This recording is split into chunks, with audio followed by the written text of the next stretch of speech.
ബംഗളൂരുവിൽ മലയാളികളുടെ ഉടമസ്ഥതയിലുള്ള കടയിൽ വൻ കവർച്ച. ശിവാജി നഗറിലുള്ള മലപ്പുറം സ്വദേശികളുടെ മൊബൈൽ ഷോപ്പിലാണ് മോഷണം നടന്നത്. 10 ലക്ഷം രൂപയുടെ മൊബൈൽ ഫോണുകളും 2 ലക്ഷം രൂപയുമാണ് കവർന്നിരിക്കുന്നത്. CCTV ദൃശ്യങ്ങൾ കാണാം.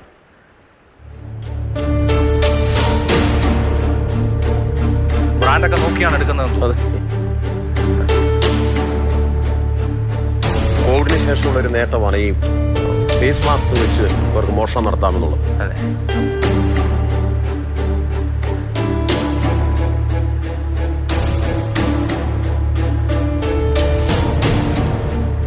ശ്രീധരൻ, ഒരുപക്ഷെ ബംഗളൂരിൽ ഇത്തരം മോഷണങ്ങൾ അപൂർവമാണെന്ന് എനിക്ക് പറയാൻ തോന്നുന്നു. കാരണം വളരെയധികം രീതിയിൽ മോഷണങ്ങളെ തടയാൻ വേണ്ടിയുള്ള എല്ലാ ക്യാമറകളും ഒക്കെ വെച്ചിട്ടും വളരെ ലാഘവത്തോടുകൂടി എത്തി ബ്രാൻഡ് നോക്കി, അഭിലാഷ് പറഞ്ഞ പോലെ ബ്രാൻഡ് നോക്കിയുള്ള ഒരു മോഷണം നടത്തുന്ന കാഴ്ചകളാണ് ഇപ്പോൾ പ്രേക്ഷകർ കണ്ടുകൊണ്ടിരിക്കുന്നത്.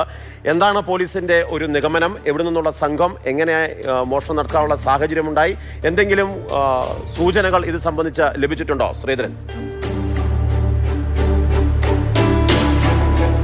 മാർഷൽ, അഭിലാഷ്, ഏതായാലും പഠിച്ച കള്ളന്മാരാണ് എന്നുള്ള കാര്യത്തിൽ യാതൊരു തർക്കവുമില്ല. അതായത് CCTV ഒക്കെ ഉണ്ട് എന്നറിയാം.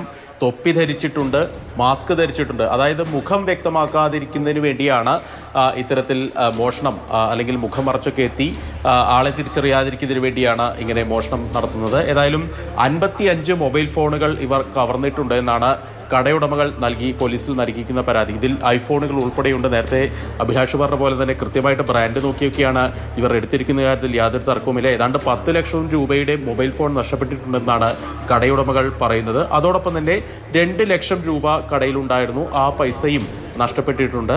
ഏതായാലും കഴിഞ്ഞ ബുധനാഴ്ചയാണ് ഈ മോഷണം നടക്കുന്നത്. അതിനുശേഷം പോലീസിൽ പരാതി നൽകി. പക്ഷേ പോലീസ് കാര്യമായിട്ട് നടപടിയൊന്നും ഇതുവരെ എടുത്തിട്ടില്ല. പോലീസിന് ഈ CCTV ദൃശ്യങ്ങൾ ഉൾപ്പെടെ നൽകിയിട്ടുണ്ട്. പക്ഷേ ഇതേവരെ പ്രതികളെ കുറിച്ച് ഒരു തുമ്പും കിട്ടിയിട്ടില്ല എന്നാണ് ബംഗളൂരു പോലീസ്, ശിവാജി നഗർ പോലീസ് ഈ ആളുകളോട് പറഞ്ഞിരിക്കുന്നത്. മലപ്പുറം സ്വദേശികളായിട്ടുള്ള ഈ സഹോദരങ്ങളുടെയാണ് വിശ്വാസ് കമ്മ്യൂണിക്കേഷൻ എന്നുള്ള ഈ സ്ഥാപനം. കഴിഞ്ഞ കുറേ വർഷങ്ങളായി ശിവാജി നഗറിലെ MK സ്ട്രീറ്റിൽ ഇവർ ഈ കട ഈ ഒരു ഷോപ്പിൽ മാത്രമാണോ ശ്രീധരൻ കവർച്ച നടന്നിട്ടുള്ളത്? അതോ സമീപത്തെ മറ്റ് കടകളിലേക്കും കയറാൻ ശ്രമിച്ചിട്ടുണ്ടോ കള്ളന്മാർ? ഇല്ല, നിലവിൽ ഈ ഒരു കടയിൽ മാത്രമാണ് ഈ മോഷണം നടന്നിരിക്കുന്നത്. സമീപത്തുള്ള മറ്റ് കടകളിലൊന്നും അങ്ങനെ മോഷണം നടന്നിട്ടില്ല. പ്രത്യേകിച്ച് ബംഗളൂരു നഗരത്തിലെ മൊബൈൽ കടകൾ പരമാവധി കൂടുതൽ നടത്തുന്നത് മലയാളികളാണ്. അവരുടെ കടകൾ ലക്ഷ്യമിട്ട് പലപ്പോഴും ഇങ്ങനെയുള്ള മോഷണ ശ്രമങ്ങൾ നഗരത്തിന്റെ പല ഭാഗത്തും ഉണ്ടാകാറുണ്ട്. പക്ഷേ ഇത്ര വലിയ തോതിലുള്ളൊരു മോഷണം, വലിയ നഷ്ടം വരുന്ന ഒരു മോഷണം ഈ സമീപകാലത്ത് ഉണ്ടായിട്ടില്ല എന്നുള്ളതാണ് മനസ്സിലാക്കുന്നത്. ഏതായാലും ഈ ശിവാജി നഗർ പോലീസുമായൊക്കെ ബന്ധപ്പെട്ടിരുന്നു. അവർ പറയുന്നതനുസരിച്ച് നമ്മൾ അന്വേഷണം തുടങ്ങിയിട്ടുണ്ട് എന്നുള്ളൊരു മറുപടിയാണ് പോലീസിന്റെ ഭാഗത്ത് നിന്ന് ലഭിച്ചിരിക്കുന്നത്.